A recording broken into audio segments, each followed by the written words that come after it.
तर या ठिकाणी आपण क्वेश्चन नंबर 37 सॉल्व करणार आहे.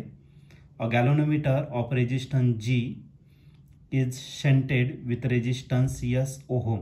तर गॅलोनोमीटर दिलेला आहे ज्याचा रेजिस्टन्स G आहे, त्याला शंट करायचं S एवढ्या रेजिस्टन्सने. To keep the main current in the circuit unchange. तर सर्किटमधला जो मेन करंट आहे तो चेंज करायचा नाही आहे. The resistance to be put in series with the same galvanometer is.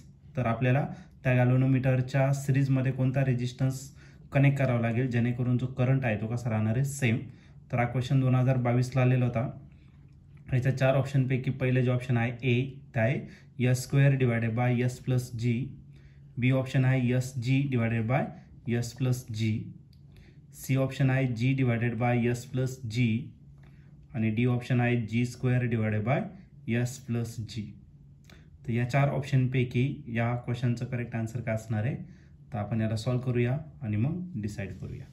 तर या क्वेश्चनमध्ये आपल्याला एक गॅलोनोमीटर दिलेला आहे ज्याचा रेजिस्टन्स G इतका आहे. ओके. आणि त्याला शंटेड करायचं S एवढ्या रेजिस्टन्सने. तर त्याने सांगितलं जो मेन करंट असणार आहे सर्किटमधला तो अनचेंज ठेवायचा आहे. तर कोणता रेजिस्टन्स त्याच्या सिरीजमध्ये पुट केलं त्या गॅलोनोमीटरला तर ते सेम असणार. ओके.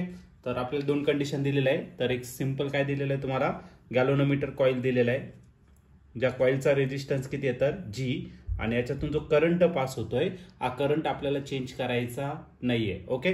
तर चेंज करायचा नाही त्याच्यामुळे आपण काय करणार आहे, तर ही कॉईल घेतली सेकंड ज्याचा गॅलोनोमीटरचा रेजिस्टन्स किती आहे G, त्याला शंट रेजिस्टन्स कनेक्ट केला आणि हा जो शंट रेजिस्टन्स आहे तो किती कनेक्ट केला तर S. ओके. तर शंट रेजिस्टन्स केल्यानंतर इथं जास्त करंट फ्लो होणार आहे, पण आपल्याला तो करंट चेंज करायचा नाही. ओके. त्याच्यामुळे आपल्याला या ठिकाणी एक रेजिस्टर कनेक्ट करायचा ज्याची व्हॅल्यू किती असणार तर R इतकी. मग याच्यातून जो करंट पास होणार आहे तो दोन्ही करंट कशा असणार तर सेम असणार. ओके. आता या केसमध्ये करंट पास होतोय किती I इतका. मग according to Ohm's law V is equal to आपलं काय असेल तर IG इतका असेल. ओके. इथं जर घेतलं तर हे 2 रेजिस्टन्स जे आहे G आणि S हे दोन्ही कसे आहे parallel. Okay. G and S are in parallel. गॅलोनोमीटरचा रेजिस्टन्स आणि हे पॅरलल आहे, मग त्याच्यासाठी आपल्याला RP भेटेल. आणि RP का असतो, या दोघांचं multiplex G into S divided by या दोघांचं काय ना तर addition G into S. Okay. तर हा पॅरलल कॉम्बिनेशन झालं. आणि याच्यामध्ये जो R रेजिस्टन्स आहे तो कसा आहे तर सिरीजमध्ये. मग सिरीजमध्ये टोटल जो रेजिस्टन्स आहे तो RS, मग R प्लस आपल्याला काय करावं लागेल तर RP. ओके. R ची व्हॅल्यू R ती फाइंड करायचं आहे आणि RP ची व्हॅल्यू किती आहे तर G into S total divided by G plus S इक्वॉनची व्हॅल्यू झाली तर RS. Again according to Ohm's law, according to Ohm's law, Ohm's law जर घेतला तर आपला V जो असणार आहे तर तो V जो आहे तो सेमच असणार आहे.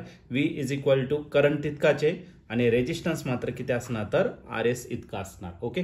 V च्या जागी V ची व्हॅल्यू टाकून देऊ आणि ती किती तर आपली IG I तसा ठेवला आणि RS जो आहे तो किती तर आपला R plus G into S total divided by G plus S हा झाला तुमचा. ओके. तर नेक्स्ट केसमध्ये करंट सेम असणार आहे, करंट काही चेंज होणार नाही, तो तसा घेऊ आपण. मग काय राहिला तर G is equal to R plus GS divided by G plus S. आपल्याला शंट रेजिस्टन्स नाही, आपला R फाइंड करायचा आहे. मग हे जिकडे प्लस इकडे काय करून घ्या तर मायनस करून घ्या आणि याला फक्त सिम्प्लिफाईड करायचं. ओके. मग आपल्याला R फाइंड करायचा, R तसाच घ्या आणि तो येणार आहे G मायनस इकडे प्लस इकडे काय झाला minus G minus GS divided by G plus S. याला क्रॉस मल्टिप्लाय केलं तर आपल्याला R ची व्हॅल्यू भेटून जाईल आणि R ची जी व्हॅल्यू भेटणार आहे ते किती भेटणार, G ने याला मल्टिप्लाय करायचं G in bracket G plus S आणि मायनस काय असणार तुमचं GS अँड टोटल डिवायडेड करायचं आपल्याला G प्लस S ने. ओके. तर या ठिकाणी मायनस काय तर तुमचा GS आहे. ओके.